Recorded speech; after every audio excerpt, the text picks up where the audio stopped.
Hello po sa lahat. Ituro ko po sa inyo yung tekniko po. Kapag may mga coins po ako sa wallet po. O mga barya po. Ito yung ginagawa ko. Ayan siya. Oh.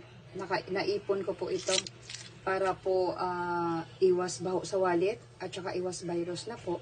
Ito yung ginagawa ko. Hinugasan ko po siya mga friends. Ayan oh. Ito yung sabon. Ayan. Yan po. Nilulugod-lugod ko siya.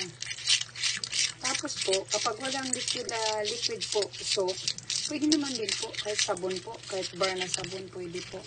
Ayan siya. Bandawan ko po, ganyan.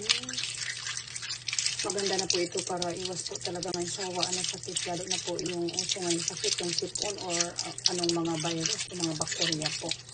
Kasi ang pinakamarumi po talaga na bagay para sa akin po pera, kasi pinagpapasapasahan po ito kung kanino-kaninong mga kamay pupunta.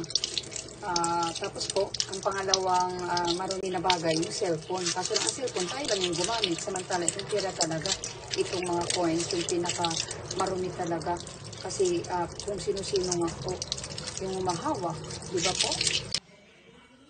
Ayan na, ito na yung coins, nakalagay na sa tissue para patuyuin ko. Pagkatapos matuyo, ilagay ko na sa wallet. Kaya ang wallet, walang amoy. At ganun din, very safe naman tayo sa bakterya at sa mga virus. Sana ganun din ang gawin nyo. Thank you for watching.